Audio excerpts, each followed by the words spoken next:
Hello and welcome back to my channel. कैसे हो आप लोग? आई होप आप लोग बढ़िया होंगे।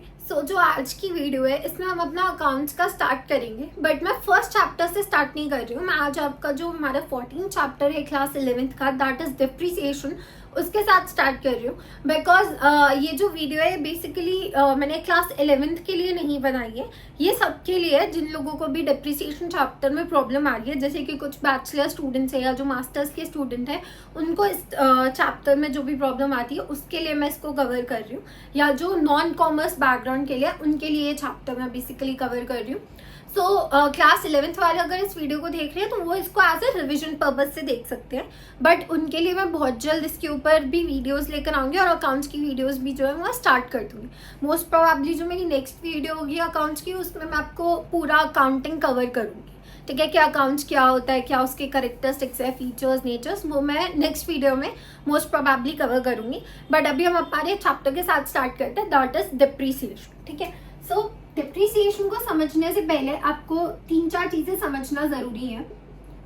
पहली चीज आपको ये समझना जरूरी है कि डिप्रिसिएशन लगता किसके ऊपर है, और चलो हम लोग स्टार्ट करते हैं। डिप्रिसिएशन जो है वो हमारा लगता है एसेट्स के ऊपर, एंड आई होप आप लोगों को पता होगा कि एसेट्स क्या होते हैं। ठीक है, डिप्रिसिएशन किस पे लगता है? एसेट्स के ऊपर लगता है। अब एसेट्स को अगर मैं एक सिंपली वे में डिफाइन करूं तो एसेट का मतलब क्या है? वो सारी चीजें जो भी आपने बिजनेस में ले रखी हैं जो कि आपको हेल्प कर रही है पैसा कमाने में। ठीक है, अब इसमें क्या है, ये हमारे जो एसेट्स होते हैं ये भी हमारे 3 तरीके के होते हैं। एसेट हमारे 3 तरीके के होते हैं।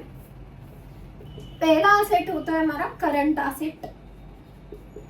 करंट एसेट का मतलब क्या होता है कि जो आप 1 ईयर के अंदर अंदर, जो आप 1 ईयर के अंदर अंदर उसको यूज कर लेते हो, उससे पैसा अर्न कर लेते हो, या जो आपकी रीसेल के लिए लिया है या आपने उसे रीसेल पर्पस के लिए अपने पास रखा है, उस एसेट को हम क्या कहते हैं?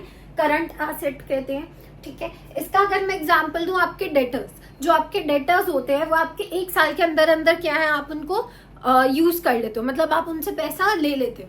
ठीक है, exceptions might be there, but अभी हम अगर जनरली बात करें तो हमारे जो डेटर्स होते हैं वो हम विद इन अ ईयर उनसे पैसा ले लेते हैं, रिट्रीव कर लेते हैं।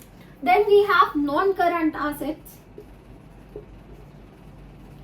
नॉन करंट एसेट्स कौन से होते हैं? जो कि आपके मोर देन 1 ईयर होगा एंड वो आप रीसेल पर्पस के हिसाब से नहीं ले रहे हो, उसमें आपका जो मोटिव है वो रीसेल करना नहीं है। ठीक है, सो नॉन करंट एसेट्स कौन से हो सकते हैं? हमारे नॉन करंट एसेट्स हो सकते हैं लॉन्ग टर्म इन्वेस्टमेंट हमने किया, वो हमारी क्या है? लॉन्ग टर्म एसेट हो गए। ठीक है, और अगर मैं और कोई एग्जांपल दूं तो लेट्स से हमने एक मशीनरी परचेज की है, वो मेरी लॉन्ग टर्म एसेट है, वो मेरा क्या है? नॉन करंट एसेट भी है। ठीक है, तो ये करंट एसेट बोल सकते हैं, नॉन करंट एसेट भी होते हैं। अगर मैं डिफरेंटली बोलूं तो ये शॉर्ट टर्म एसेट्स हो गए जो कि विद इन अ ईयर मैंने खत्म कर लिया, एंड ये लॉन्ग टर्म एसेट्स हो गए जिसको 1 साल से ऊपर तक की मैं चला रही हूँ। ठीक है, नेक्स्ट हमारे होते हैं फिक्सर्स एसेट्स। फिक्सर्स एसेट्स, सी फिक्सर्स एसेट्स का मतलब क्या होता है? देखो, फिक्सर्स एसेट्स बहुत सिंपल है कि ऐसे खर्चे, ऐसे एक्सपेंसेस, ऐसे लॉसेस जो आप 1 साल के अंदर अंदर उसको कवर अप नहीं कर रहे हो, आप उसे through out the years, through out different years आपने उसको क्या करा है? बांट दी। ठीक है, अगर मैं एग्जांपल दूं एडवर्टाइजमेंट का, एडवर्टाइजमेंट का जो एक्सपेंस होता है, मान लो मैंने इस ईयर जो मेरा एडवर्टाइजमेंट एक्सपेंस था वो मैंने लेट्स से अप्रोक्सीमेटली 10 लाख करा। ठीक है, 10 लाख मेरा जो था इस बार का मेरा एडवर्टाइजमेंट एक्सपेंस था, बट वो सारा का सारा एक्सपेंस मैं आज नहीं डालूंगी, बिकॉज उस एडवर्टाइजमेंट से मुझे आगे आने वाले 5-10 साल जो है वो क्या करेंगे? हेल्प करेंगी। वो एडवर्टाइजमेंट जो मैंने आज करी है उससे मुझे हेल्प मिलेगी अगले 5-10 साल, तो मैं क्या करूंगी? इस 10 लाख के एक्सपेंस को उस 5 to 10 ईयर्स के टेन्योर में एक्सपैंड कर दूंगी, उससे डिवाइड कर दूंगी, तो वो मेरे क्या होते हैं? Fixers assets. ठीक है, जिसका खर्चा बहुत ज्यादा हुआ है उसे आप 1 साल में नहीं दिखा सकते हो, उसे आपने क्या किया? डिफरेंट ईयर्स में दिखाया है, कॉन्टिन्यूसली आप बाकी जो आगे वाले आने वाले साल है उसमें आप दिखा रहे हो, तो वो क्या हो गया? हमारे फिक्सर्स एसेट्स होंगे। ठीक है, अब हमारी अगर हम बात करें non current assets and fixers assets, इतना ही है। अब हम बात करेंगे थोड़ा सा कि नॉन करंट एसेट्स में कितने टाइप्स ऑफ एसेट होते हैं। ठीक है, सी नॉन करंट एसेट में we have fixed assets. Okay, अब ये फिक्स्ड एसेट्स हमारे फर्दर डिवाइडेड है 2 पार्ट्स में। नॉन करंट एसेट का पार्ट है fixed asset, non current asset का पार्ट है फिक्स्ड एसेट, और ये फिक्स्ड एसेट्स जो है ये हमारे फर्दर दो पार्ट में डिवाइडेड है, और ये दो पार्ट कौन से हमारे, टैंजिबल एंड इनटैंजिबल। ठीक है, हो सकता है आप लोगों ने इसको सुना, हो सकता है नहीं सुना, मैं इसको एक्सप्लेन कर दूंगी कि इन दो वर्ड्स का मतलब क्या होता है। इससे पहले फिक्स्ड एसेट्स कौन से होते हैं, वो एसेट्स जो कि आपके फिक्स्ड है, ठीक है, या जो कि आपके किसके अंदर आ रहे हैं, जो कि आप रीसेल पर्पस के लिए नहीं रहे हो, जो कि 1 ईयर से ऊपर के लिए आप यूज करोगे। ठीक है, इसका एग्जाम्पल क्या हो गया, प्लांट्स, मशीनरी, ठीक है, आपका लैंड, आपका गुडविल, आपका पेटेंट राइट, ये सारा क्या है, आपका फिक्स्ड एसेट्स है। अब जो मैंने बोला इसमें आपको मैंने बोला कि हमारे पास क्या क्या है, लैंड, वी हैव मशीनरी, या बोलूं तो बिल्डिंग एटसेट्रा, राइट। और एक मैंने बोला कि हमारे पास गुडविल है, या हमने पेटेंट लिया। अब एक चीज देखो, जब हम लोग बात करते हैं लैंड, मशीनरी और बिल्डिंग की, तो ये तीनों चीजें क्या है, जिसे हम देख सकते हैं, जिसे हम छू सकते हैं, जिसे हम फील कर सकते हैं, राइट। अगर हम गुडविल और पेटेंट की बात करें तो क्या हमें गुडविल या पेटेंट क्या कहीं पे हम उसे छू सकते हैं कि हाँ ये हमारा गुडविल है या ये हमारा पेटेंट है, हम उसे टच नहीं कर सकते, राइट। तो अब इसका मेरा मतलब कि मेरा क्या मोटिव है इन दोनों को अलग अलग लिखने का, वो यही है कि ये दो चीजें जो है ये हमारे टैंजिबल एंड इनटैंजिबल एसेट के अंदर आते हैं। अब समझो, लैंड, मशीनरी एंड बिल्डिंग, इसे आप टच कर सकते हो, इसे आप फील कर सकते हो, इसे आप देख सकते हो, ये हमारे क्या हो गए, tangible assets, okay. And just give me a minute, okay. अब जो हमारे इनटैंजिबल एसेट्स हैं, मतलब गुडविल और पेटेंट, जिसे आप टच नहीं कर सकते हो, आप इन्हें फील कर सकते हो, आप इन्हें देख भी पा रहे हो सकता है ये आप इन्हें देख भी पा रहे हो और हो सकता है आप ना भी देख पा रहे हो, बट ये एग्जिस्ट करती है, ठीक है। तो ये क्या है, इनटैंजिबल एसेट्स, ठीक है। सो जहां पे आप टच, फील एंड उसे देख पा रहे हो, वॉच और सी लिख लो, ठीक है। सो वो क्या होंगे, आपके टैंजिबल एसेट हो गए।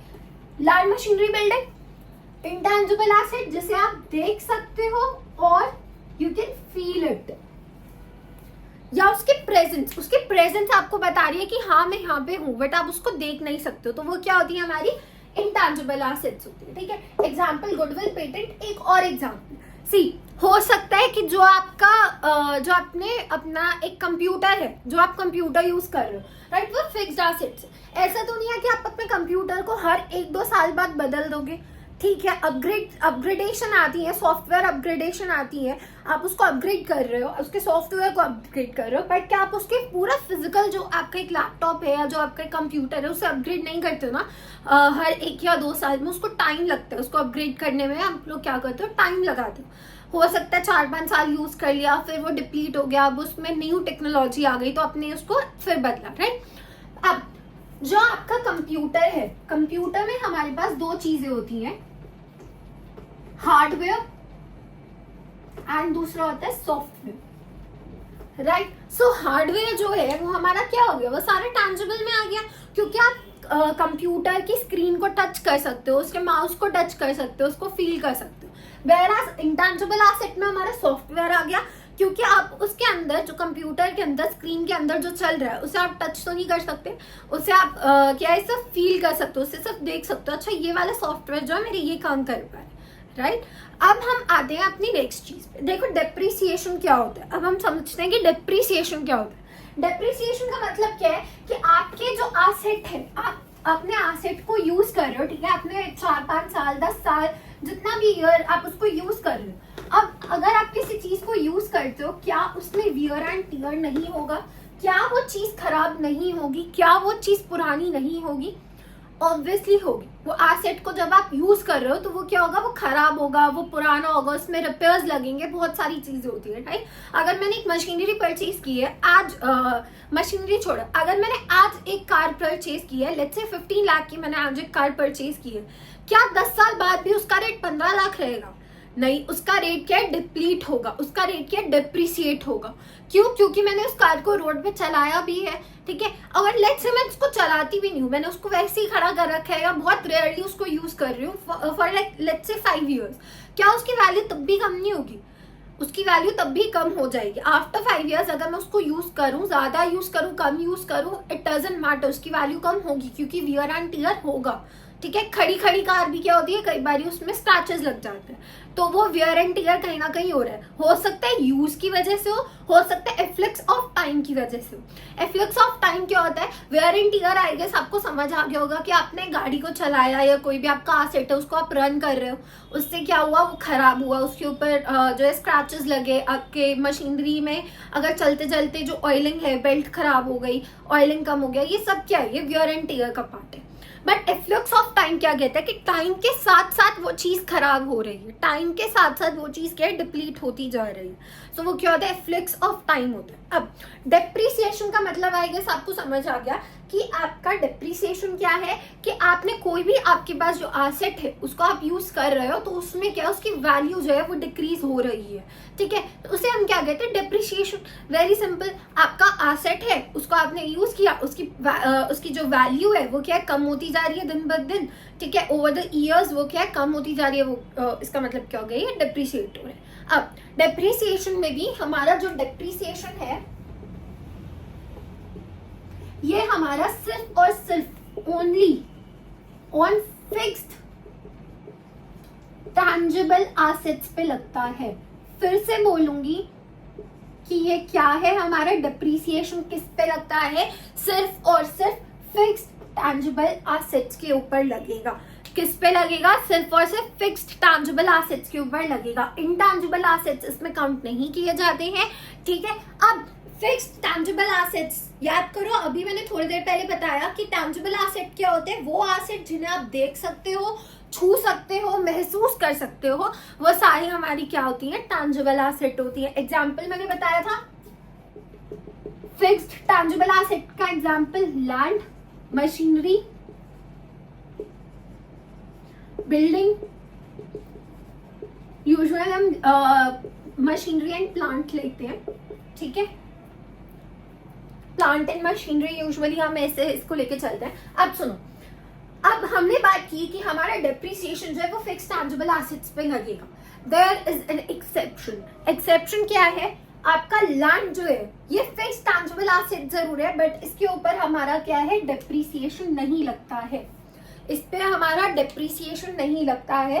रीजन बिहाइंड, क्योंकि मशीनरी, प्लांट एंड बिल्डिंग या जो भी बाकी आपके अदर फिक्स्ड टैंजिबल एसेट्स हैं, इनकी वैल्यू एक लाइफ टाइम होता है, ठीक है। इनका एक लाइफ ही होती है, इसके बाद क्या है, आपको उसको अपग्रेड करना पड़ेगा, हो सकता है आपको उसको बेचना पड़ेगा, डिमोलिश करना पड़े in case of building, right. But in case of land, land की कोई एक सीमित जो है उसकी कोई लाइफ नहीं होती है। लैंड जो है वो सालों साल चलती रहेगी, उसकी कोई सीमित लाइफ नहीं है। और जो दूसरा हम लोग ये सोच के चलते हैं कि लैंड की वैल्यू जो है ना वो हमेशा अप्रिशिएट ही होगी, लैंड की वैल्यू हमेशा अप्रिशिएट ही होगी, ठीक है। बिल्डिंग की वैल्यू अप्रिशिएट नहीं होती है, लैंड की वैल्यू अप्रिशिएट होती है, ठीक है। हम यही मान के चलते हैं कि लैंड की वैल्यू जो है वो अप्रिशिएट होगी, वो बढ़ेगी over the time of period या over the time of year, ठीक है। But usually machinery and plant या जो बिल्डिंग है उसकी वैल्यू क्या है, वो कम ही होगी, क्योंकि वो इसका वियर एंड टियर हो रहा है, यूज कर रहे हो उसे, ठीक है। तो या टाइम की वजह से या नेचर की वजह से, किसी भी XYZ रीजन की वजह से ये क्या है,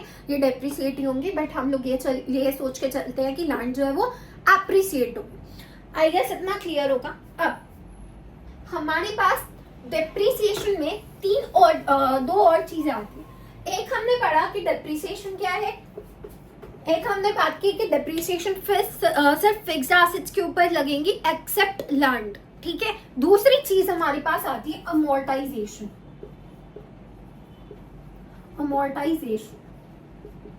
अमोर्टाइजेशन का मतलब क्या होता है, अभी हमने बात किया डेप्रिसिएशन लगेगा सारी फिक्स्ड टैंजिबल एसेट्स के ऊपर, राइट। तो अमोर्टाइजेशन किस पे लग रहा है, फिक्स्ड इनटैंजिबल एसेट्स के ऊपर। आप आपने अगर गुडविल परचेज की है तो आप ये नहीं बोल सकते हो मेरी गुडविल डिप्रिसिएट हो रही है टाइम के साथ साथ, आप ये बोलोगे मेरी गुडविल अमोर्टाइज हो रही है टाइम के साथ साथ। पेटेंट किया है मैंने, पेटेंट करवाया है मैंने अपनी कंपनी को, तो मैं क्या बोलूंगी, मेरा पेटेंट डिप्रिसिएट नहीं हो रहा है, मेरा पेटेंट अमोर्टाइज हो रहा है। सो अमोर्टाइजेशन का मतलब क्या है, जो सारे फिक्स्ड इंटेंजिबल एसेट्स के ऊपर लगेंगे। सो इसका एग्जांपल था प्लांट मशीनरी एंड बिल्डिंग। इसका एग्जांपल क्या हो सकता है हमारा, मैंने अभी बताया पेटेंट, परचेज्ड गुडविल, और भी बहुत सारे हो सकते हैं। ठीक है, मैंने गुडविल को G/W लिखा है। तीसरी चीज आती है हमारी डिप्लीशन। डिप्लीशन डिप्लीशन क्या होता है कि मैंने कुछ चीज एक्सट्रैक्ट करी थी, उसको एक्सट्रैक्ट करते करते बाकी चीजें जो है वो मेरी डिप्लीट हो गई। लेट्स से मैं कोल को माइन करी थी, ठीक है, कोल माइन से मैंने उसको एक्सट्रैक्ट किया, तो कोल जो है वो क्या हुआ, मेरा नेचर में डिप्लीट हुआ। ठीक है, सो ये तीन चीजें थी। हम डेप्रिसिएशन में सिर्फ डेप्रिसिएशन की बात करेंगे, हो सकता है कहीं कहीं अमोर्टाइजेशन आए तो उन क्वेश्चंस को भी चेकआउट करेंगे, बट डिप्लीशन जो है वो यूजुअली हम लोग अकाउंट्स में इतना यूज नहीं करते।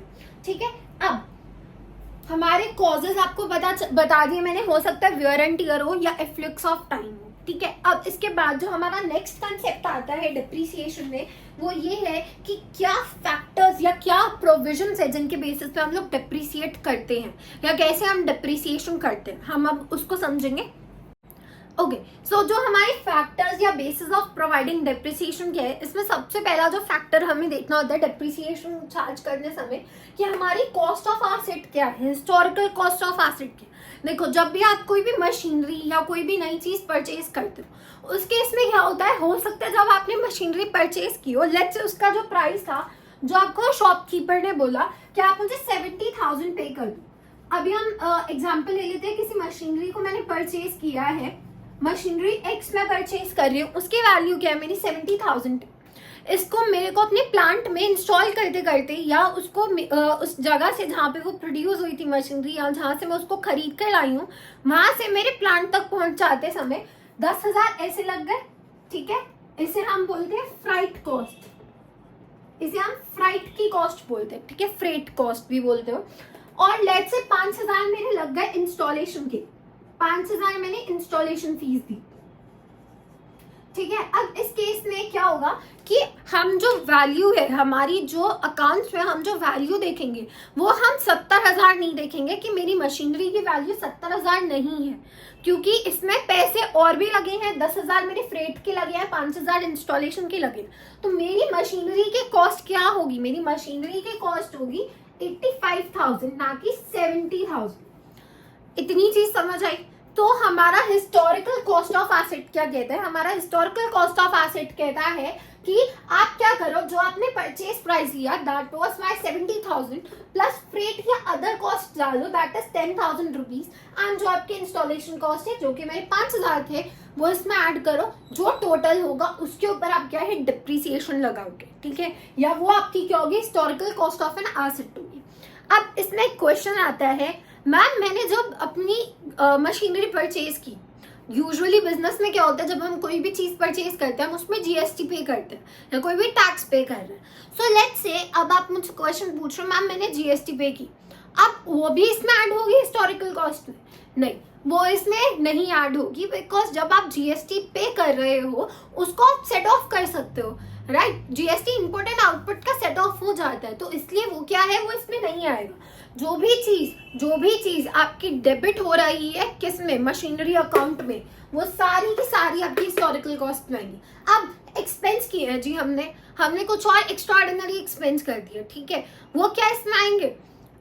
अगर वो सिर्फ और सिर्फ कैपिटल नेचर के हैं, अगर कोई भी एक्सपेंस आप मशीनरी के ऊपर कर रहे हो जो कि कैपिटल नेचर के होंगे, वो सारे इसमें इंक्लूड होंगे। अगर वो रेवेन्यू नेचर के हैं, मतलब कि अगर वो आपने कोई उसके रिपेयर्स पे जो पैसा खर्चा किया है या कोई छोटा मोटा डिफॉल्ट आया तो आपने उसके ऊपर कर दिया है, सो वो सारे क्या है, वो इसमें एड ऑन नहीं होंगे। ये चीज क्लियर हुई। कौन सी चीजें इसमें एड ऑन नहीं होंगी? जीएसटी और वो सारे एक्सपेंसेस जो आपके किसके हैं, रेवेन्यू नेचर के हैं, वो इसमें ऐड नहीं होगा। और जो भी आपने एक्सपेंसेस किए हैं कैपिटल नेचर के, वो आपके सारे इसमें आएंगे। ठीक है, कैपिटल नेचर क्या होता है वो जो है मैंने आपको बोला कि जब मेरी नेक्स्ट वीडियो होगी, जो भी वीडियो में मैं आपको सारी टर्मिनोलॉजीज एक्सप्लेन करूंगी, इसमें आपको इजीली समझ आ जाएगा कि कैपिटल नेचर और रेवेन्यू नेचर के कौन से एक्सपेंसेस होते हैं। ठीक है, अच्छा एक और चीज यहाँ पे आपके पास एक और क्वेश्चन आया होगा। मान लो मैंने जो मेरी ली थी, जो भी मैंने मशीनरी ली है, वो मैंने ली है अपनी इंस्टॉलमेंट बेसिस पे। ठीक है, अब उस इंस्टॉलमेंट्स पे इंटरेस्ट भी लग रहा है, क्या वो इंटरेस्ट इसमें ऐड होगा? नहीं, वो इसमें ऐड नहीं होगा। आप चाहे इंस्टॉलमेंट बेसिस पे लो, चाहे आप क्या कर रहे हो, आप पूरा पैसा एक टाइम पे दे के जो है अपनी मशीनरी को खरीद रहे हो, it doesn't matter.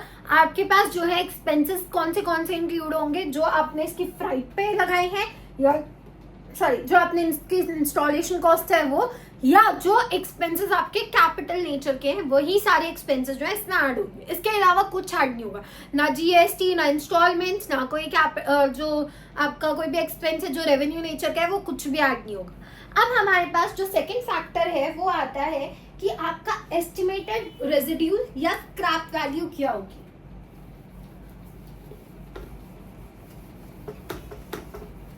Just a minute, second क्या है आपकी, स्क्रैप वैल्यू क्या होगी।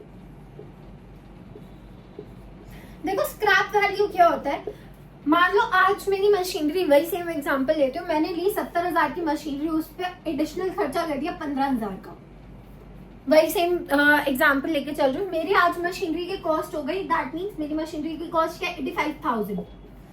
85,000 मेरी मशीनरी की आज कॉस्ट है। अब मैं इसकी estimated scrap value, let's say मैंने 5 साल बाद इसे बेचना है, 5 इयर्स बाद मुझे इसे बेचना है, इसकी एस्टिमेटेड वैल्यू क्या मिलेगी मुझे? इसका मतलब कि 5 साल बाद मुझे इसकी कितनी वैल्यू मिल सकती है, वो होता है हमारा स्क्रैप वैल्यू, या जो भी इसकी एस्टिमेटेड रेजिड्यूल वैल्यू रह जाएगी 5 साल बाद। ठीक है, मान लो इसकी जो वैल्यू थी वो मुझे मिलेगी 5 साल बाद लेट्स से 50,000। ठीक है, सो 5 साल बाद मेरे को ये लग रहा है कि इसकी वैल्यू जो है वो 50,000 हो जाएगी। ठीक है, अब इसमें क्या होता है कि एक्चुअली हम क्यों लिखते हैं, ताकि हमें ये पता चले कि हमारा जो डिप्रिसिएशन है वो हम कितना चार्ज कर रहे हैं। और अगर हमारा डिप्रिसिएशन, लेट्स से अगर मैंने इसमें 5 साल का जो डिप्रिसिएशन है, अभी सिर्फ एग्जांपल के लिए ले रही हूँ कि मान लो 5 साल का जो मेरा डिप्रिसिएशन है, लेट्स से वो मेरा सिर्फ और सिर्फ लगा 15,000। लेट्स से जो मैंने यहाँ पे एक्सपेंस किया था वही मेरा सिर्फ डिप्रिसिएशन लग गया लेट्स से 5 साल बाद, तो मेरी अभी वैल्यू क्या है, 70,000। पर मैंने तो ये सोचा था कि भाई 5 साल बाद जब मैं इसको बेचूंगी मेरी तो वैल्यू 50,000 रह जाएगी, राइट। सो इसका मतलब क्या है, मैं प्रॉफिट में चल रही हूँ। ठीक है, मैं क्या है, प्रॉफिट में चल रही हूँ। तो यहाँ पे क्या होगा कि ये जो वैल्यू है दैट इज 20,000, ये मेरा प्रॉफिट एंड लॉस अकाउंट में चले जाएगा कि भाई मेरे को बेच 70,000 मैंने वो डिप्रिशिएट किया था, वैल्यू 50,000 है, सॉरी जो स्क्रैप वैल्यू है वो 50,000 है, बेची लेट्स से मैंने इसको 60,000 की है। ठीक है, सो ये जो डिफरेंस है ये बचा मेरा 10,000 का डिफरेंस, ये मेरा क्या हो जाएगा, ये मेरा प्रॉफिट हो गया। कि डिप्रिसिएट तो मैंने किया, डिप्रिसिएशन के बाद जो वैल्यू है वो तो 70,000 है, जो मैंने सोचा था कि मुझे पैसे मिलेंगे वो मिले 50,000, और मैंने बेची कितने की, 60,000 की। मतलब मेरे को यहाँ पे 10,000 का क्या हो गया, प्रॉफिट हो गया। क्योंकि मैंने तो यही सोचा ना मेरी वैल्यू जो है, जो मेरी इसकी वैल्यू रहेगी वो कितनी रहेगी, 50,000, बट मुझे कितने मिले, मुझे 60,000 मिले। तो ये 60,000 में से जो ये 10,000 बचे हैं मेरी क्या है, ये प्रॉफिट हो जाए। ठीक है, अब इसमें जो थर्ड चीज आता है कि इसकी यूजफुल लाइफ क्या होगी।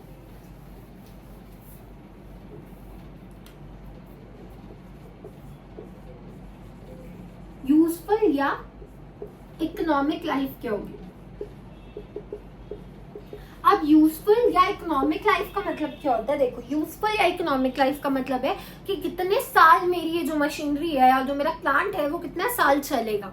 ठीक है, या हम लोग कोशिश करते हैं कि एस्टिमेट कर ले, बट कई बार क्या होता है हम एस्टिमेट नहीं कर पाते, तो हम अकाउंट्स में कैसे लेके चलते हैं, जिस दिन हम उस मशीनरी या उस प्लांट को या उस बिल्डिंग को यूज करना बंद कर देंगे, उस दिन से प्रीवियस जितने भी ईयर्स हमने उसे यूज किए, मतलब थ्रू आउट जब तक हमने उसको बंद नहीं किया है तब तक के जितने भी ईयर्स होंगे उसे हम क्या मानेंगे, इसकी यूजफुल या इकोनॉमिक लाइफ मानेंगे।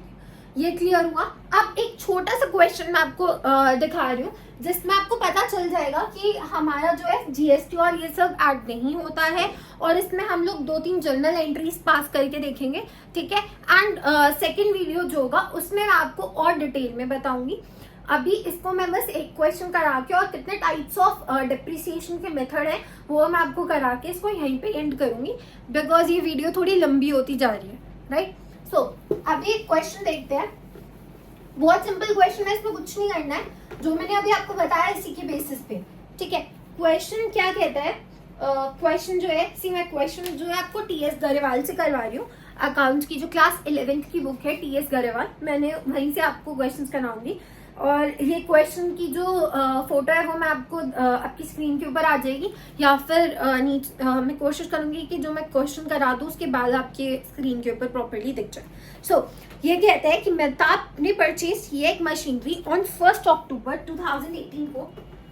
1 अक्टूबर 2018 को मेहताब ने एक मशीनरी पे जो है खरीदी है, कितने की खरीदी, 5 लाख की खरीदी है, जिसपे वो सीजीएसटी और एसजीएसटी पे कर रहा है, सीजीएसटी एंड एसजीएसटी पे कर रहा है, कितने का, 6% ईच। तो 6% वो सीजीएसटी पे कर रहा है और 6% वो एसजीएसटी पे कर रहा है। देन ही पेड 20,000, इसमें उसने 20,000 क्या है, loading and unloading and carriage expenses दिया है मशीनरी में, मशीनरी को फैक्ट्री तक लाने के लिए। सो 20,000 उसके क्या होगा, फ्रेट चार्जेस बोल सकते हैं, राइट। अब वो क्या कहता है, that he further incurred 25,000 for the installation। Further उसने कितना पे किया, 25,000 उसने इंस्टॉलेशन के लिए पे किया। अब ये क्या बोल रहा है, आपको डिटरमाइन करना है कि क्या कितना अमाउंट जो है मेहताब ने पे किया वेंडर को of the machine, then how much amount will be debited to machinery account, कितना जो है मशीनरी अकाउंट में डेबिटेड होगा अमाउंट, एंड हमें जर्नल एंट्रीज पास करनी है इस ट्रांजैक्शन को लेकर, ठीक है। अब पहला जो है, सबसे पहले तो आप एक चीज बताओ कि इसकी जो अमाउंट है, इसका जो मशीनरी की कॉस्ट है वो कितनी होगी हमारी। अगर हम मशीनरी अकाउंट के हिसाब से देखें, सिर्फ और सिर्फ अगर हम मशीनरी अकाउंट के हिसाब से देखें, तो मशीनरी अकाउंट के हिसाब से हमारे पास कितनी वैल्यू आएगी, 5 lakh, and this will be 5,45,000 जो है ये अकॉर्डिंग टू मशीनरी अकाउंट हमारी वैल्यू बनेगी, राइट, मशीन की, जिसपे डिप्रिसिएशन चार्ज करोगे। बट अगर हम बात करें, वैसे हमारी टोटल वैल्यू जो आप वेंडर को पे करोगे वो कितनी करोगे, 5 lakh plus 6% CGST plus 6% SGST, ये वेंडर को पे करना है, ये हमारा मशीनरी अकाउंट की वैल्यू होगी। ये चीज क्लियर हुई। अब जो हमारा वेंडर को पे करना है उसका टोटल अमाउंट हो गया हमारा 5,60,000। इसमें अगर देखो ये 30,000, ये 30,000, सो ये मशीनरी अकाउंट की value, that was a, that is my machinery account की वैल्यू 5,45,000। बी था हमारा कि वेंडर को कितना पे करना है, तो वेंडर को मुझे पे करना है 5,60,000। इतनी चीज क्लियर हुई, ठीक है। अब हमारा नेक्स्ट आता है कि हमारा जो जर्नल एंट्रीज है, जो हमें जर्नल एंट्रीज पास करनी है वो कैसे होगी। अब हम बनाते हैं जर्नल एंट्री का फॉर्मेट। सबसे पहले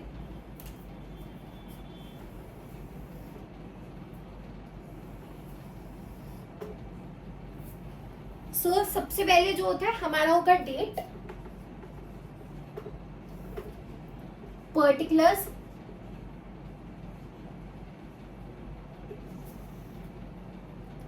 JF, sorry ledger folio, really sorry, यहाँ पे लेजर फोलियो होता है। Then we have debit rupees, credit rupees, ठीक है। अब हमने जो सबसे पहली एक एंट्री करनी है 2018 में करनी है अक्टूबर 1 को, क्योंकि हमने क्या है 1 अक्टूबर को मशीनरी परचेज की।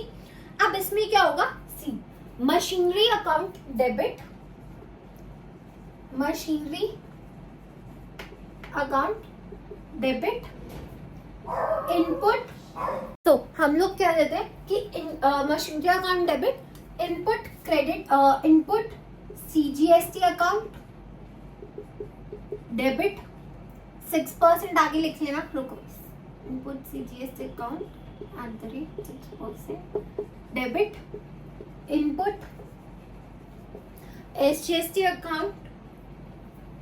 अगर आपको 6% लिखना है, लिख लो, नहीं लिखना तो भी कोई ऐसी बात नहीं है। अकाउंट @ 6% डेबिट टू बैंक, और अगर आपने कैश दिया है तो आपका कैश आ जाएगा, ठीक है। चेक दिया है तो बैंक, कैश दिया है तो चेक, कैश दिया तो कैश अकाउंट, ठीक है। टू कैश का मतलब ही क्या है, देखो जब भी आप कोई डेबिट एंट्री करते हो उसके आगे आप क्या लिखते हो, डेबिट लिखते हो। जब भी आप कोई क्रेडिट एंट्री कर रहे हो उसके आगे आपको क्रेडिट लिखने की जरूरत है, write it as to bank account, right. अब हमने मशीनरी कितने की परचेज की थी, हमने की थी 5 लाख की, जिसपे हमने पैसे जो हमने ये दिए थे हमारे टैक्स पे किया था, GST वो हमने किया था 30,000 and 30,000 respectively, right. Then bank account कितने से क्रेडिट होगा हमारा, देखो हमेशा आपका डेबिट और क्रेडिट जो है ना वो वैल्यू सेम रहेगी, ठीक है, इसमें चेंज नहीं आएगा। तो यहाँ पे कितने बन रहे हैं, 5,60,000, तो मैंने क्रेडिट कितना किया अपने में से 5,60,000। और एक हमारे पास रूल होता है, इसको भी मैं एक्सप्लेन करूंगी जब हमारी वीडियोस, जो मेरी आगे आने वाली वीडियोस है उसमें। See debit what comes in and credit what goes out. इसीलिए जब भी हम पैसे पे कर रहे हैं तो उसकी जनरल एंट्री क्या होगी, हम क्रेडिट करेंगे। तो debit what comes in and credit what goes out, right. So इस केस में क्या होगा, टू बैंक अकाउंट, क्योंकि मैंने पैसे क्या दिए हैं तो मेरे पैसे जो है वो कम हुए, वो बाहर गए हैं। Okay, next we have is कि इसमें इसी डेट को हमारे अकाउंट्स में एक और एंट्री होगी। वो एंट्री क्या होगी, मैं मशीनरी अकाउंट को डेबिट करूंगी,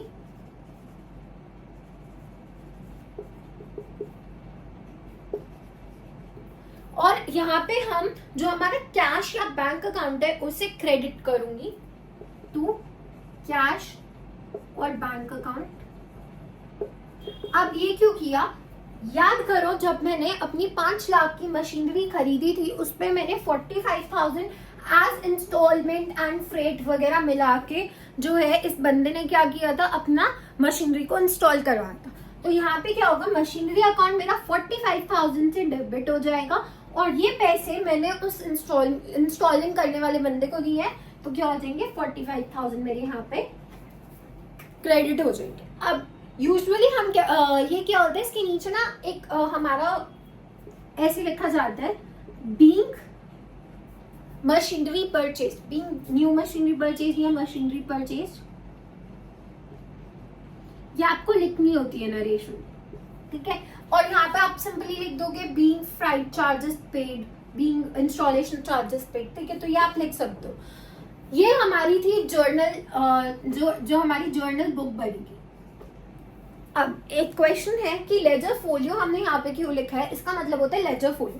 देखो जब आप जर्नल एंट्रीज बना लेते हो ना, इसके बाद आप क्या करते हो, लेजर बनाते हो। उसमें यह है हर एक अकाउंट का एक अलग से जो है आप लेजर क्रिएट करते हो। मशीनरी का लेजर होगा, वहाँ पे जो है बैंक या कैश का लेजर होगा, GST का अलग से लेजर बनता है, ठीक है। सो उसमें क्या है, आप यहाँ पे लिख सकते हो कि आपको अगर इसके बारे में और डिटेल्ड इन्फॉर्मेशन चाहिए, आप लेजर फोलियो इसमें जाके चेक कर लो, ठीक है। ये जर्नल एंट्री हो गया। और लेजर फोलियो में हम क्या करते हैं, जब हम लेजर बनाते हैं तो उसमें हम JF करते हैं। JF का मतलब आप जर्नल में जाओ, जर्नल में चेक कर लो कि कहाँ पे एंट्री हुई, ठीक है। ये चीज क्लियर हुई।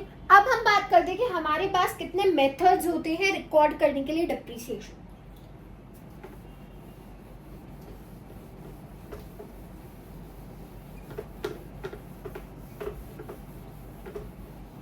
जो हमारा नेक्स्ट टॉपिक है वो है मेथड्स ऑफ रिकॉर्डिंग डिप्रिसिएशन।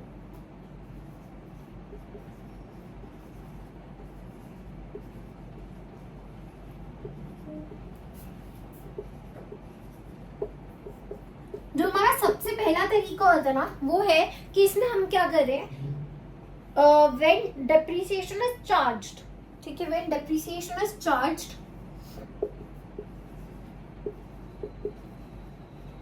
इसका मतलब क्या है, दैट इज जब डेप्रिसिएशन में क्या हो रहा है, सिर्फ credit to asset account, credit to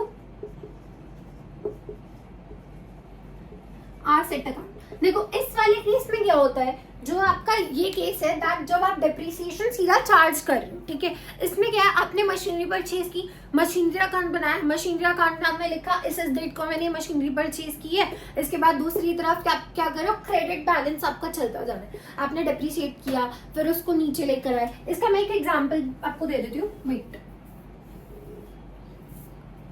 I guess आप लोगों को दिख नहीं रहा होगा, मेरे को 1 मिनट दो।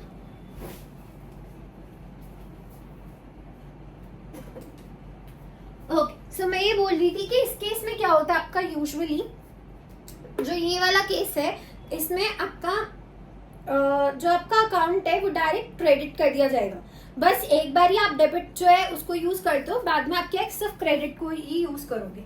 इसको मैं भी बता रही हूँ, देखो इस केस में क्या होता है कि ये डेबिट साइड है, ये आपकी क्रेडिट साइड है, ठीक है, और इस अकाउंट को हम टी शेप अकाउंट बोलते हैं। यहाँ पे आपका price, date, rupees, particulars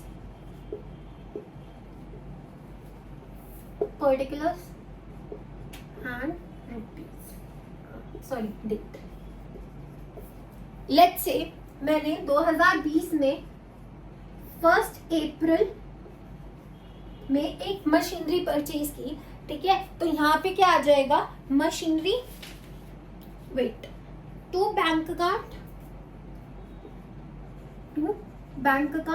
let's say मैंने कैश नहीं पे किया, मैंने चार्जेस सॉरी मैंने बैंक से चेक से पे किया है, लेट्स से 70,000 की मशीनरी, फिर से वही लेते हैं, ठीक है। अब क्या होगा, 1 अप्रैल को मैंने जो है 70,000 की मशीनरी ली, जब मेरा, अगर आप लोगों को पता हो जो हमारा काउंटिंग ईयर होता है ना वो कैसे चलता है, हमारा चलता है 1 अप्रैल से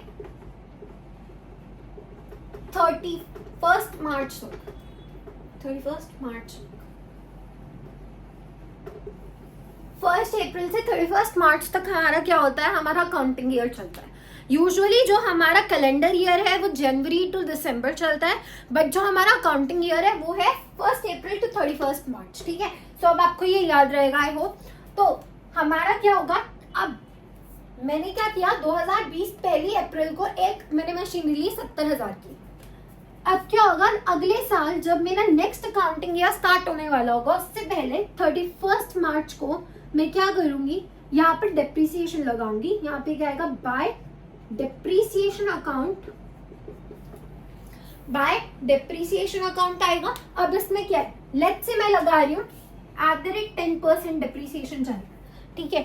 अब इसमें भी हमारे 2 तरीके के होते हैं, एक होता है स्ट्रेट लाइन मेथड, एक होता है रिटर्न डाउन वैल्यू मेथड। इसमें हम आगे जाएंगे, जो मेरी नेक्स्ट वीडियो होगी उसमें हम डिस्कस करेंगे। अभी के लिए सिर्फ इतना समझ लो, जो मैं यहाँ पे यूज करने वाली हूँ, जो मेथड में यहाँ पे यूज करने वाली हूँ वो है कि मैंने इसी के ऊपर ही पैसे डिडक्ट करते रहने, ठीक है। इसी का ही 10% मान के, जो मेरी इसकी वैल्यू है इसी का ही 10% मान के मैं वैल्यू डिडक्ट करती जा रही हूँ, इसे हम कहते हैं स्ट्रेट लाइन मेथड, ठीक है। इसके बारे में डिटेल डिस्कशन में करूंगी।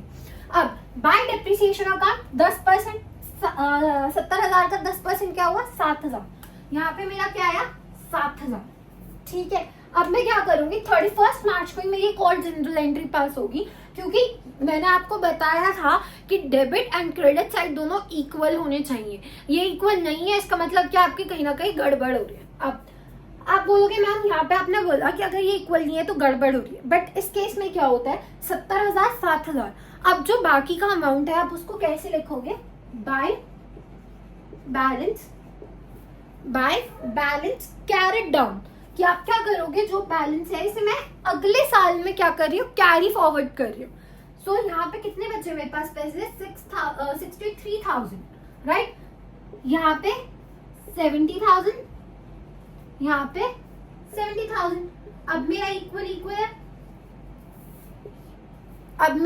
है, अब सिमिलरली इसमें आगे क्या करूंगी मैं, यहाँ से ये जो बैलेंस है, ये जो मेरा 63,000 का बैलेंस है, ये मेरा नेक्स्ट ईयर कैरी फॉरवर्ड होगा। दैट मीन्स मेरा नेक्स्ट ईयर, मेरा नेक्स्ट अकाउंटिंग ईयर कब से स्टार्ट हो रहा है, 1 अप्रैल से। 1 अप्रैल 21 से, तो मैं यहाँ पे फिर से लिखूंगी 2021 1 अप्रैल। पहले मैंने क्या लिखा था, बाय बैलेंस कैरेट डाउन, अब आएगा to balance brought down. Brought down, यहाँ पे कैरेट डाउन आगे करना, यहाँ पे मैं नीचे ले आई हूँ ब्रॉड डाउन। कितना है पैसा, 63,000। कितना, 63,000। अब नेक्स्ट जब अकाउंटिंग ईयर स्टार्ट हुआ दैट इज 2022। ठीक है, मैं क्या करूंगी, 31 मार्च को मैं इसमें फिर से डेप्रिसिएशन लगाऊंगी, वही सेम चीज by dep account, by depreciation account, फिर 7,000 का डेप्रिसिएशन लगेगा बिकॉज मैं स्ट्रेट लाइन मेथड यूज कर रही हूँ। फिर से बोल रही हूँ, इसमें कंफ्यूज मत होना, समझाऊंगी स्ट्रेट लाइन मेथड क्या होता है, WDV मेथड क्या होता है, that is written down value method. अभी सिर्फ इसी तरीके से लेके चलो कि मैंने 10% 70,000 की वैल्यू के हिसाब से लेके चलो, ठीक है, मतलब कि 7,000 जो है मेरा डेप्रिसिएशन इस पे पूरे पे लगेगा। अब यहाँ पे फिर से मैं क्या करूंगी, बाय बैलेंस कैरेट डाउन। अब इस बार कितने का आया, 70,000 माइनस 7,000 माइनस 63,000 करो, कितना बचा हमारे पास, ये बचा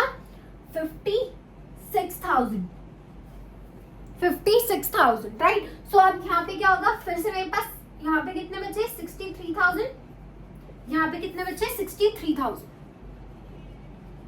जब तक आप, ये आपके ऊपर है, आपको कितने साल तक चलना है, कितने साल तक आपको क्वेश्चन कह रहा है कि आप इसको लेके चलो, ठीक है।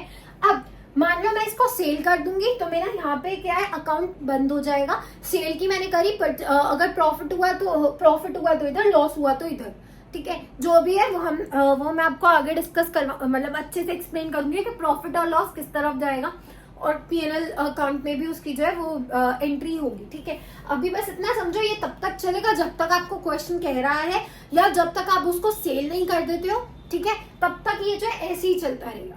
या हो सकता है कि आपको बोले कि तब तक आप इस क्वेश्चन को चलाओ, क्वेश्चन जो है वो आपको तब तक बोल रहे हैं एंट्रीज को करने के लिए जब तक कि आपका नील वैल्यू नहीं आ गई, कि वो जो है आपका प्रॉपरली यूज नहीं हो गया, और फिर उसके ईयर्स निकालो, कुछ भी हो सकता है, ठीक है, it depends upon the question. अब इसकी जो जर्नल एंट्री है वो आप कैसे पास करोगे, मैं इसको इरेज कर रही हूँ, इसका एक बार स्क्रीनशॉट ले लो समझने के लिए, ठीक है। मैं आपको फिर से एक बारी पॉइंट आउट कर देती हूँ कि हमने यहाँ पे जो है डेप्रीसिएशन 10% पे लिया है, किसके ऊपर, 10% जो मेरा चल रहा है वो 70,000 पे चल रहा है, ना कि जो वैल्यू कम हो रही है उसके ऊपर, ठीक है, इतना समझ आया। अब इसको आप ऐसे भी ले सकते हो, सिंपल जो स्ट्रेट लाइन मेथड है, जैसे आप सिंपल इंटरेस्ट निकालते हो ना, कि हर बारी सिंपल इंटरेस्ट किस में निकलता था, जो आपकी प्रिंसिपल वैल्यू उसके ऊपर ही निकलता था। इसमें भी यही है कि जो आपकी प्रिंसिपल वैल्यू है, जो आपकी मशीनरी की वैल्यू है, उसी पे ही निकलेगा। और मशीनरी की कौन सी वैल्यू, जो आपकी हिस्टोरिकल वैल्यू है, ठीक है, जिसमें आपने फ्रेट भी एड ऑन किया है, जो इंस्टॉलेशन चार्जेस है उसे भी एड ऑन करके आप करो। अब इसकी जो जर्नल एंट्रीज है वो मैं आपको लिख के बता देती हूँ। Just a second. अब जर्नल एंट्री क्या होगी, देखो, पहला आपकी इसमें जर्नल एंट्री होती है डेप्रिसिएशन अकाउंट, डेबिट। आपने अपना जितने भी अमाउंट से आपने डेप्रिसिएट किया है वो डेबिट टू आसेट अकाउंट, समझ आया। अब इसमें आपकी नरेशन रहेगी, being the depreciation on the asset charged, यहाँ पे क्या रहेगा, बीइंग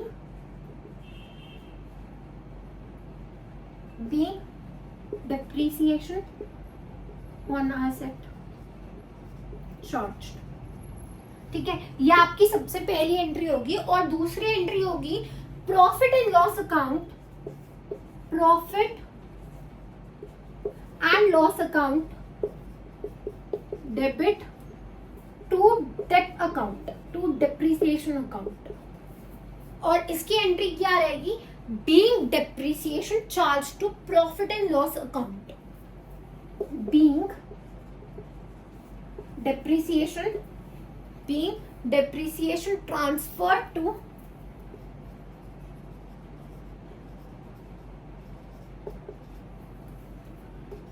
P&L अकाउंट। समझ आया? हमने क्या किया, हमने जो डेप्रिसिएशन चार्ज किया था वो हमने एसेट अकाउंट में क्या किया, एसेट अकाउंट में उसको क्रेडिट किया। डेप्रिसिएशन अकाउंट को पहले डेबिट किया, फिर एसेट अकाउंट को क्रेडिट किया। इससे क्या पता चला कि जो मेरा डेप्रिसिएशन है वो चार्ज हो गया है।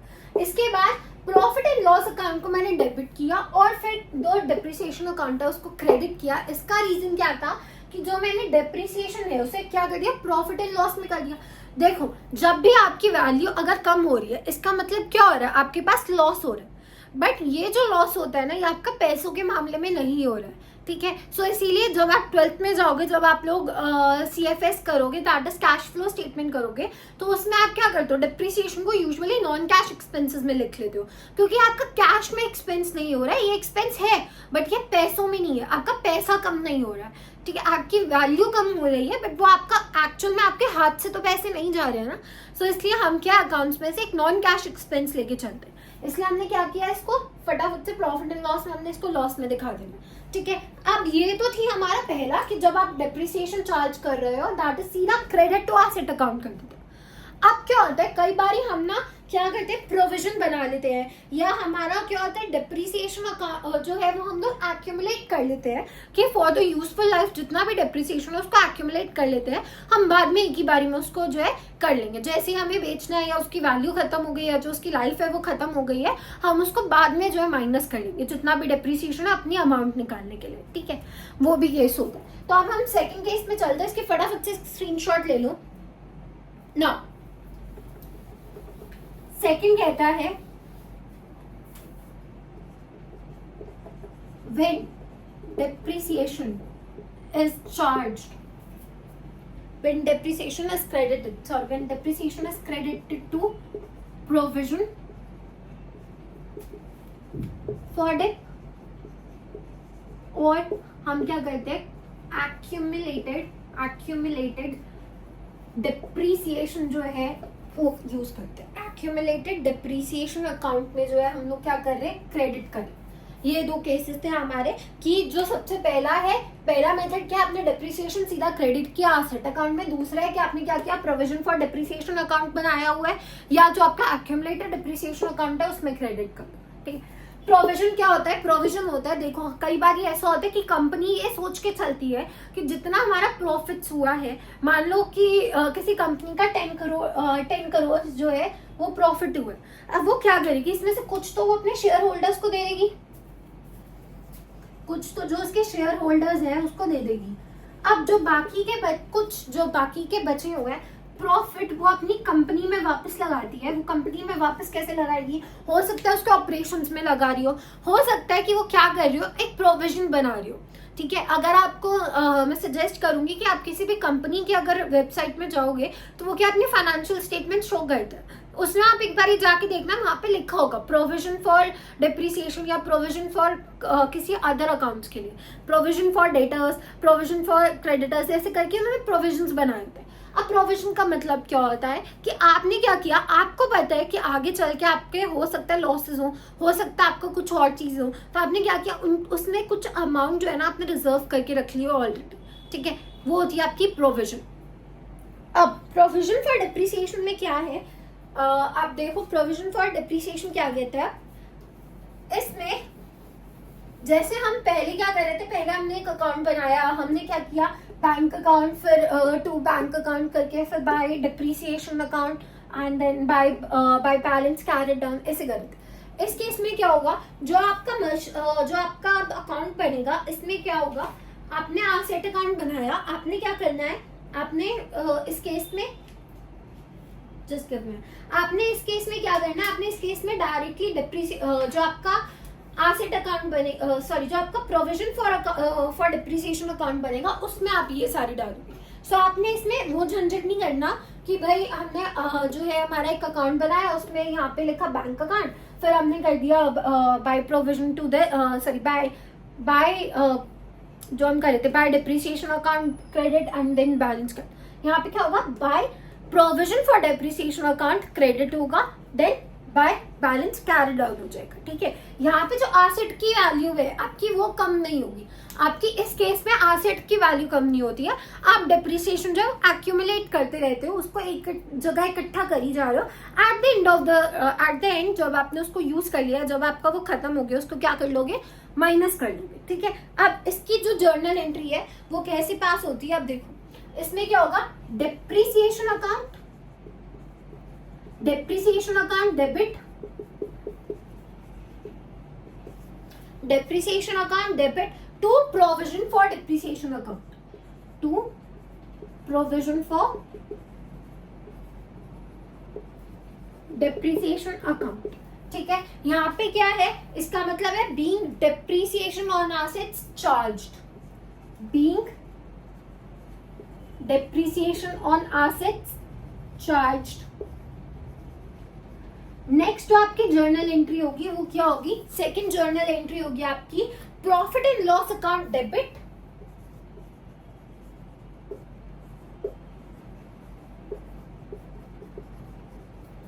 टू डेप्रिसिएशन अकाउंट,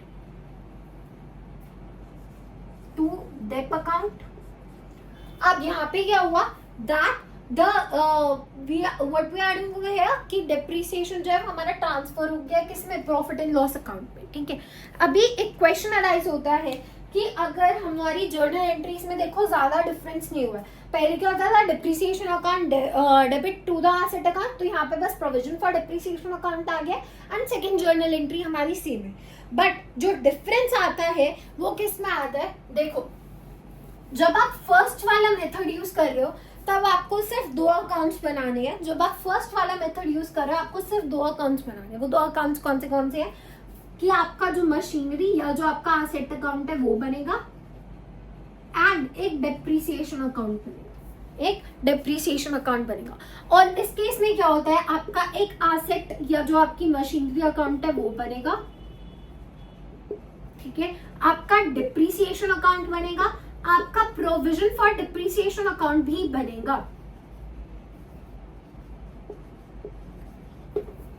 समझ आई ये बात, आपका डिफरेंस क्या हो रहा है, यहाँ पे आपने मशीनरी अकाउंट बनाया और डेप्रिसिएशन अकाउंट बनाया, यहाँ पे आप एसेट या मशीनरी अकाउंट बनाओगे, डेप्रिसिएशन अकाउंट बनाओगे और प्रोविजन फॉर डिप बनाओगे, ठीक है। इसका एक छोटा सा क्वेश्चन है वो हम लोग देख लेते हैं फटाफट से, उसके बाद ये जो वीडियो है वो यहीं पर आज एंड होगी, ठीक है। सो आप ये क्वेश्चन देख सकते हो। इस क्वेश्चन में क्या दे रखा है कि जो हमारा कॉस्ट ऑफ एसेट है वो है 1,20,000 एंड ये हमने 1 अप्रैल 2017 को परचेज की थी। अब इसमें आपको एक नई चीज़ दिख रही होगी कि हमने एस्टिमेटेड स्क्रैप वैल्यू भी लिखी है और एक यूजफुल लाइफ भी लिखा है, राइट। एस्टिमेटेड स्क्रैप वैल्यू हमारी 20,000 की है एंड जो हमारी यूजफुल लाइफ है वो 10 ईयर्स की। सो अब ये क्या बोल रहा है, आपको 2019 तक जो है आपको अपना अकाउंट मेंटेन करना है, दैट इज 2 ईयर्स के लिए आपको अपना अकाउंट मेंटेन करना है एंड आपको दोनों मेथड यूज करने हैं। पहला वाला मेथड जिसमें आप डायरेक्टली क्या कर रहे हो, क्रेडिट कर रहे हो डिप्रिसिएशन अकाउंट को, एंड दूसरा वाला जिसमें आप प्रोविजन फॉर डिप्रिसिएशन यूज कर रहे हो। सो देखो इन दोनों को ही स्टार्ट करने से पहले एक छोटा सा और कंसेप्ट है वो हम समझ लेते हैं कि जब भी हम डिप्रिसिएशन को यूज कर रहे हैं, देखो इसमें हमारा एक वर्किंग नोट बनेगा, ये देखो। अब वर्किंग नोट पहला क्या होगा जिसमें हम डिप्रिसिएशन निकालेंगे, बिकॉज यहाँ पे हमें बताया नहीं है कि हम कितना % चार्ज करेंगे या कितना अमाउंट चार्ज करेंगे। तो इस केस में क्या होता है कि जब भी हम स्ट्रेट लाइन मेथड यूज करते हैं तो हमारे पास डिप्रिसिएशन निकालने का कि हमारा कितना एनुअली डिप्रिसिएशन लगेगा उसको निकालने का एक तरीका होता है, ठीक है। ये क्या है, कॉस्ट ऑफ एसेट, जो आपकी कॉस्ट है एसेट की। अभी यहाँ पे तो आपको सिंपली 1,20,000 दे रखा है, बट क्या हो सकता है फर्दर आपको इसमें फ्राइट भी इंक्लूड हो सकता है, या आपका जो कैपिटल एक्सपेंडिचर्स है वो यूज है, या जो आपका इंस्टॉलेशन चार्जेस है वो यूज है। सो इस केस में वो भी ऐड होगा, बट बिकॉज अभी हमें कॉस्ट ऑफ एसेट कितनी दे रखी है 1,20,000, सो हम बस यही लिखेंगे, राइट। हमारी स्क्रैप वैल्यू कितनी दे रखी है, देखो हमारी एस्टिमेटेड स्क्रैप वैल्यू कितनी दे रखी है 20,000, सो हम उससे माइनस कर देंगे। अपॉन में हमारी एस्टिमेटेड यूजफुल लाइफ कितनी दे रखी है, यहाँ पे देखो क्वेश्चन में 10 ईयर्स, तो अपॉन में 10। इतना क्लियर हुआ। इसका क्या बन जाएगा, ये हो जाएगा 1 लाख रुपीज अपॉन में 10, that will give me what, that will give me 10,000। सो मुझे जो एनुअली डिप्रिसिएशन चार्ज करना है वो कितना करना है, 10,000 रुपये मुझे एनुअली अपना डिप्रिसिएशन चार्ज करना। अब ये तो था कि भाई इतना डिप्रिसिएशन मुझे चार्ज करना है, बट कितनी परसेंटेज जो है वो हमारी चार्ज हो रही है उसको हम कैसे फाइंड आउट करते हैं? अमाउंट ऑफ डिप्रिसिएशन, जो हमारा amount of depreciation that is 10,000 upon में जो भी टोटल कॉस्ट ऑफ आपकी आसेट है, टोटल कॉस्ट ऑफ आसेट यहाँ पे केस में क्या है 1,20,000, वो इंटू 100। ओके, सो यहाँ पे कैसे होगा कि जो मेरा अमाउंट है वो है 10,000 अपॉन में 1,20,000 into 100. So if we calculate this, it will be around 100 upon में 12. You can calculate this amount. तो इतना परसेंटेज जो है वो हमारा क्या हो जाएगा, डिप्रिसिएशन चार्ज हो रहा है। अब ये हमें पता चल गया कि हमें टोटल अमाउंट कितना डिडक्ट करना है हर साल 10,000। सो अगर हम पहला वाला मेथड देखें उसमें हमारे, मैंने आपको बताया था 2 अकाउंट्स बनते हैं, asset account and depreciation account. So अब जो आसेट अकाउंट है इसमें हमारी सबसे पहले जो एंट्री होगी वो होगी 1 अक्टूबर को, 2017 को, दैट इज अप्रैल 1 को। अप्रैल 1 को हमने क्यों की? क्योंकि हमने 1 अप्रैल को क्या है, हमारी एक मशीनरी परचेज की है। इसका क्या बनेगा, टू बैंक अकाउंट कितने से होगा, 1,20,000, 1,20,000। अब यहाँ पे आप बोलोगे मैम यहाँ पे तो आप 2017 कर रहे हो, यहाँ पे 2018 क्यों? क्योंकि हम अब क्या करेंगे, ईयर एंड के हम लोग इसके ऊपर डिप्रिसिएशन चार्ज करेंगे। सो हम क्या यहाँ पे लिखेंगे 31 मार्च। आपको बार बार जो है डेट्स लिखने की ज़रूरत नहीं है, इट डिपेंड्स अपॉन यू, आपको कैसे लिखना है। अगर आप बार बार लिखना चाहते हो तो भी ठीक है, नहीं लिखना चाहते हो एक बार ही लिखा 31 मार्च, डायरेक्टली आप क्या करोगे, बाय डिप्रिसिएशन अकाउंट। कितना लगेगा यहाँ पे आपका डिप्रिसिएशन, हमने फाइंड आउट किया था कि 10,000 लगेगा, राइट। एंड फिर से बाय बैलेंस, यहाँ पे हम क्या लिखते हैं, कैरेट डाउन। अब कितने का बैलेंस आएगा यहाँ पे, 1,10,000 का। तो ये जो अकाउंट है वो क्या हो गया हमारे, सिमिलर हो गए 1,20,000, 1,20,000। 2018 में क्या होगा, जो ये बाय बैलेंस सीडी है, यहाँ पे हम लिखेंगे अप्रैल 1 टू बैलेंस ब्रॉट डाउन, कितना 1,10,000। 2019 में क्या आएगा हमारा, मार्च 31 को हमारे फिर से जो है हमारी जर्नल एंट्री पास होंगी, by dep account that is depreciation account 10,000 and by balance carried down that will be, अभी इसमें देखो इसमें कितना बचा है, यहाँ पे बचा हमारा 10 lakh, sorry 1 lakh, sorry I am really sorry, 1 lakh rupees, right. So यहाँ पे एक छोटी सी गड़बड़ हो गई, ये वाला इस तरफ आना था। सो यहाँ पे क्या बचे, 1,10,000, यहाँ पे क्या बचा 1,10,000। सिमिलरली जब नेक्स्ट ईयर अगर वो बोलता कि 2020 का भी दिखाओ तो आप क्या करते, similarly balance to balance BD करके यहाँ पे डिप करते और फिर से बैलेंस कैरी फॉरवर्ड करते, राइट। आई होप ये चीज़ क्लियर हुई। अब नेक्स्ट जो हमारा डिप्रिसिएशन अकाउंट है, इसमें क्या होगा, देखो डिप्रिसिएशन अकाउंट में हमारा 2018 में हमारी क्या आएगी, सबसे पहले हमने डिप्रिसिएशन कब लगाया, 31 मार्च 2018 में लगाया। यहाँ पे लिख दो सिंपली मार्च 31। यहाँ पे क्या आएगा, टू आसेट अकाउंट, इस तरफ क्या आएगा, आसेट अकाउंट, क्योंकि हमने आसेट अकाउंट में क्या किया था, इसे यहाँ पे क्या किया था, डिप्रिसिएट किया था। तो यहाँ पे क्या आ जाएगा, टू आसेट अकाउंट, कितने से, 10,000 से। और देखो याद करो हमारी जर्नल एंट्री क्या होती थी, जब भी हम ये कर रहे थे स्ट्रेट लाइन मेथड या कोई भी मेथड हम यूज करते हैं जिसमें हम डायरेक्टली क्रेडिट कर रहे हैं, उस केस में हमारी जर्नल एंट्री क्या होती थी, याद करो हमारी जर्नल एंट्री थी इस केस में कि डिप्रिसिएशन अकाउंट आप डेबिट कर रहे हो, ये पहली जर्नल एंट्री होती थी कि डिप्रिसिएशन अकाउंट आपने डेबिट किया है, एंड जो आपका आसेट है उसे आप क्या कर रहे हो, क्रेडिट कर रहे हो, यही होता था, ठीक है। तो मैंने क्या किया, यहाँ पे तो मैंने डिप्रिसिएशन अकाउंट जो है डेबिट कर दिया, बट जो मेरा आसेट अकाउंट था वो कैसे क्रेडिट दिखाया मैंने, इस तरफ ठीक है। डिप्रिसिएशन अकाउंट जो है ये जर्नल एंट्रीज को ही देख के आप डिफाइन कर सकते हो, राइट। तो डिप्रिसिएशन अकाउंट यहाँ पे क्या किया है मैंने, डेबिट कर दिया। प्रॉफिट एंड लॉस में क्या होता था, जो हमारा सेकेंड एंट्री थी वो क्या थी कि P&L अकाउंट जो होगा वो आपका क्रेडिट होगा और डिप्रिसिएशन अकाउंट आप डेबिट होगा, और जो आपका डिप्रिसिएशन अकाउंट है वो क्रेडिट होगा। देखो जब भी आप डिप्रिसिएशन अकाउंट बनाओगे ना तो याद करो, जब आपने ये वाली एंट्री की इसमें आपका डिप्रिसिएशन अकाउंट डेबिट हो रहा है एंड आसेट अकाउंट क्रेडिट हो रहा है। इसका मतलब जो आसेट की वैल्यू है वो किधर आएगी, आपकी इधर की तरफ आएगी, that is debit account. Depreciation account में वो क्या होगी, डेबिट होगी। सिमिलरली जब आपने यहाँ पे देखा सेकंड आपकी जर्नल एंट्री हुई P&L account debit to depreciation account, तो यहाँ पे आपका डिप्रिसिएशन अकाउंट क्रेडिट हो रहा है, किसकी वजह से, P&L अकाउंट की वजह से। तो यहाँ पे इस साइड पे आप शो करोगे डिप्रिसिएशन अकाउंट में, आप P&L की एंट्री कहाँ पे शो करोगे, क्रेडिट साइड पे, ठीक है। सो यहाँ पे क्या आएगा, March 31 को ही आपने क्या करना है, by P&L account that is profit and loss account, कितने से, 10,000 से। दोनों तरफ हमारी वैल्यू सेम चल रही है, 10,000 10,000।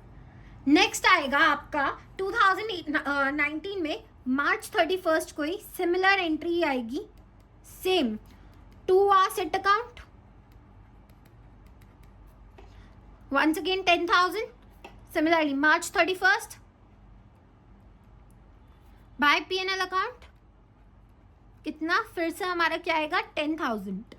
ये बात क्लियर हुई, यहाँ पे फिर 10,000,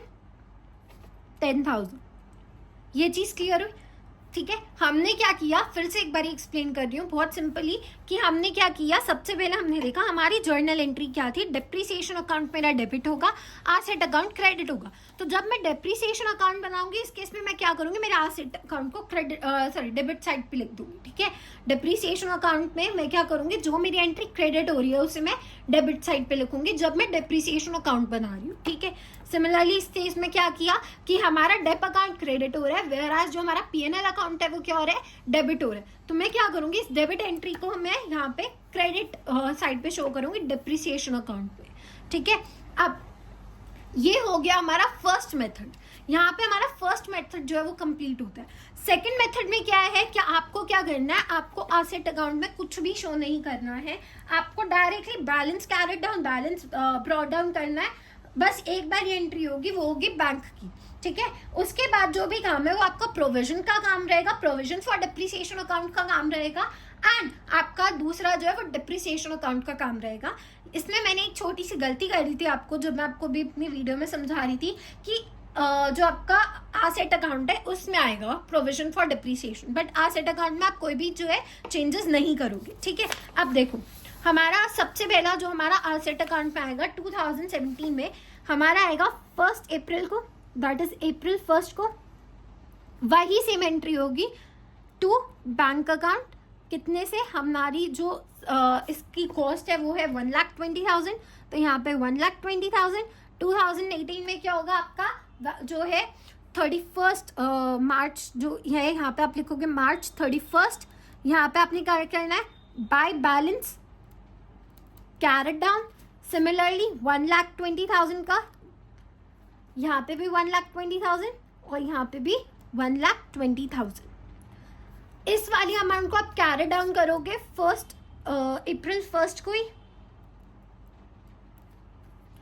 to balance brought down once again 1,20,000। 2019 में सिमिलरली एंट्री आएगी दैट March 31 को बाय बैलेंस कैरेट डाउन, फिर से 1,20,000 का, यहाँ पे 1,20,000, यहाँ पे भी 1,20,000।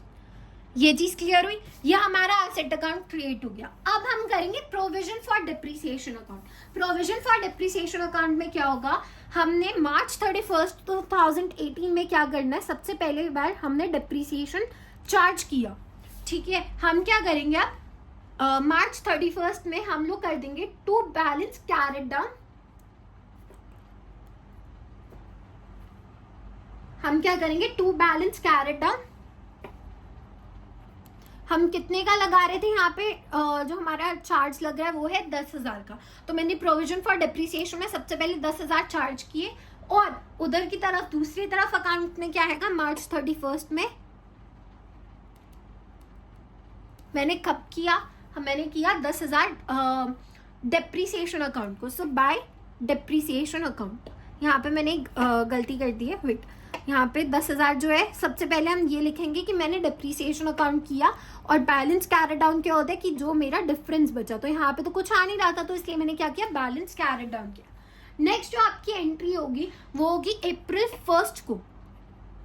अप्रैल 1 को क्या एंट्री होगी आपकी, बाय बैलेंस ब्रॉट डाउन। अब आप क्या करोगे, बैलेंस को नीचे लेकर आए, बाय बैलेंस ब्रॉट डाउन, कौन सा, जो आपका 10,000 का बैलेंस था, ठीक है। अब इसमें एक दूसरी एंट्री होगी, वो क्या है, अब आप क्या करोगे, जो आपका मार्च 31 है उस दिन आपने क्या है, डिप्रिसिएशन अकाउंट को क्रेडिट किया होगा बाय डेप अकाउंट, सॉरी उस दिन आपने क्या है, डिप्रिसिएशन अकाउंट को डेबिट किया है, not credit, I am very sorry, आपने डिप्रिसिएशन अकाउंट को क्या किया है, डेबिट किया है।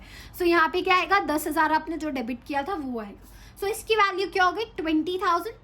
अब यहाँ पे तो कोई भी नहीं आया, तो इसलिए हम क्या करेंगे, कोई भी वैल्यू नहीं आई है, तो इसलिए हम क्या करेंगे, मार्च 31 की एक एंट्री बनाएंगे, मार्च 31 की एक एंट्री बनेगी जिसमें हम क्या कर देंगे, टू बैलेंस कैरेट डाउन।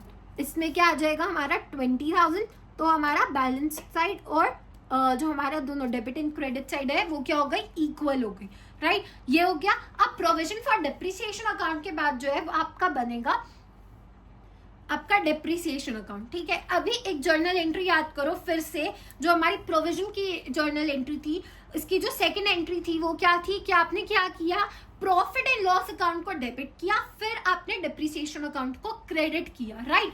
तो अब आप क्या करोगे, और जो हमारी फर्स्ट वाली एंट्री थी वो क्या थी, कि आपने डिप्रिसिएशन अकाउंट को डेबिट किया and provision for depreciation account को क्रेडिट किया। सिमिलरली इस केस में क्या होगा, अब आपने जो क्रेडिट किया था वो डेबिट साइड लिख दोगे डेबिट अकाउंट पे, और जो एंट्रीज को डेबिट किया था वो कहाँ पे आ जाएंगे, सॉरी जो एंट्रीज को डेबिट किया था वो क्रेडिट साइड पे लिख दोगे, एंड जिन एंट्रीज को क्रेडिट किया था वो डेबिट साइड पे आ जाएगा, ठीक है। तो हमने क्या बोला था, फिर से एक बारी मैं आपको जर्नल एंट्रीज रिवाइज करा देती हूँ। हमने बोला depreciation account debit to provision for depreciation account, right, यही हमने पढ़ा था। फिर हमने बोला कि जो हमारा प्रॉफिट एंड लॉस अकाउंट है उसे हम करते हैं डेबिट, और जो हमारा डिप्रिसिएशन अकाउंट है उसे हम करते हैं क्रेडिट, राइट। ये हमारी फर्स्ट एंट्री थी, ये हमारी सेकंड एंट्री थी। अब हम क्या करेंगे, अब हम जो ये हमारा प्रोविजन फॉर डिप्रिसिएशन अकाउंट है वो हम इस साइड पे लिख देंगे, और जो हमारा P&L अकाउंट डेबिट हो रहा था उसे हम क्रेडिट साइड पे लिख देंगे। सिंपल, कोई भी इसमें जो है बहुत ज्यादा आपका रॉकेट साइंस नहीं चल रहा है, सिंपल रूल है। क्या किया, डेबिट अकाउंट, सॉरी जो हमारी फर्स्ट एंट्री थी provision for debit account credit हो रही है, तो हमने उसे डेबिट साइड पे लिख दिया, और हमारा P&L अकाउंट डेबिट हो रहा था डिप्रिसिएशन अकाउंट में, तो हमने इसलिए उसको क्रेडिट लिख दिया, सिंपल। अब हम क्या करेंगे, मार्च 31 को हमने सबसे पहले एंट्री करी to provision for dep account, कितना गए इसमें, 10,000 रुपए, ठीक है। सिमिलरली हमारा इधर आ गया मार्च 31 को ही बाय P&L अकाउंट, कितना गया यहाँ पे, 10,000, दोनों का टोटल 10,000, ठीक है। नेक्स्ट फिर से हमारी एक एंट्री होगी 2019 की, to provision for dep account 10,000, similarly 31 March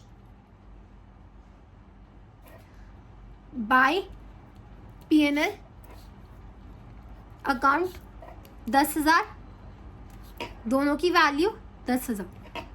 I hope आपको ये वाला जो है ये चीज क्लियर हो गई होगी, ठीक है। अब जो नेक्स्ट वीडियो है उसमें हम लोग बात करेंगे कि हमारा कौन से मेथड्स हैं, जैसे कि स्ट्रेट लाइन मेथड हो गया या WDV मेथड हो गया। एंड एक बारी I would request you guys कि प्लीज़ जो ये मैंने आपको अभी करवाया था इसकी एक बारी क्या है एक स्क्रीनशॉट ले लो। इस वाले को भी मत देखो, सिर्फ और सिर्फ इस चीज़ को देखो जो कि आपकी अभी यूजफुल थी, दैट इज कैनुअल डेप्रिसिएशन। जब भी आप स्ट्रेट लाइन मेथड में करोगे उसको कैसे निकालोगे, वो कैसे निकलेगी, कॉस्ट ऑफ एसेट माइनस जो भी आपकी स्क्रैप वैल्यू है अपॉन में एस्टिमेटेड यूजफुल लाइफ। होप ये चीज़ भी आपको समझ आ गई होगी। इसका स्क्रीनशॉट ले लो, मैं आपको एक बार क्वेश्चन है वो भी दिखा देती हूँ ताकि आप इसका भी स्क्रीनशॉट ले लो और इसको एक बार घर पे कोशिश करना कि आप खुद से ट्राई कर रहे हो, ठीक है। एक बार ट्राई करो, नहीं आता मैं फिर से एक्सप्लेन कर दूंगी। एंड इसका स्क्रीनशॉट ले लो। ये हमारा फर्स्ट मेथड था और जो पीछे वाला था वो हमारा सेकेंड मेथड था, ठीक है। सो आई होप आपको जो मैंने अभी आपको एक क्वेश्चन एक्सप्लेन किया है वो आपको अच्छे से समझ आया होगा। एंड जो हमारी नेक्स्ट वीडियो उसमें हम लोग बात करेंगे कि क्या कौन से हमारे मेथड्स होते हैं, that is straight line method कौन सा है एंड WDV मेथड जो कि हमारा है रिटन डाउन वैल्यू मेथड, वो क्या है हम इसके बारे में अच्छे से समझेंगे। सो तब तक के लिए टेक केयर, बाय।